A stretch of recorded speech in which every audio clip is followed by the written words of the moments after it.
tere! Mina olen Maarjan Kull ja selles videos räägime tagantkäeviset.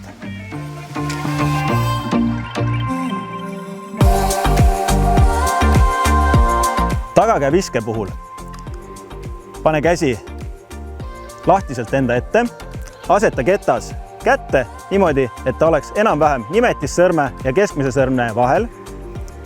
Aseta ketas peopesale ning pane sõrmed ketta alla ning pöial enam-vähem sellesse kohta, kus pehme ja tugev plastik kettal kokku saavad.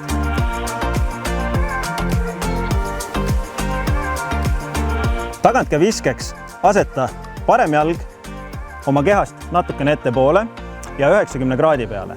Vasak jalg kehast natukene tahapoole ja samuti umbes 90 kraadi peale.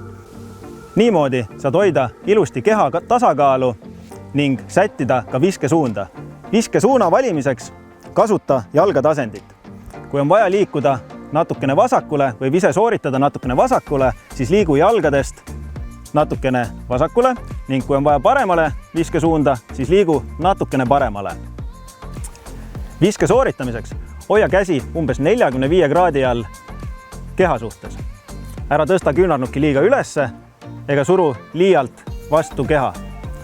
Hoiad 45 kraadi all, viid käe sujuvalt taha ning kiire liigutusega tood käe ette. Ketas läheb lendu kehast natukene eespool. Ära muretse selle pärast, kuna ketast lahti lasta, sest ketas rebib ennast ise käest ära. Sammudest viske puhul on 4 põhisammu. Kui oled paremakäeline mängija, siis alusta alati vasaku jalaga. Astu vasaku jalaga umbes 45 kraadi all ette, seejärel parem jalg 90 kraadi all. Peale seda tuleb ristsamm, kust vasak jalg läheb parema jala tagant läbi ning sellel hetkel, kui hakkad paremat jalga 4. sammu tooma, vii käsi taha. Ning samamoodi too käsi uuesti kiire liigutusega keha lähedalt ette ning lase ketas lendu. Tänud vaatamast, kasutage videost õpitut ning rääkige sellest ka oma sõpradele, kellega mängima lähete. Kõike head!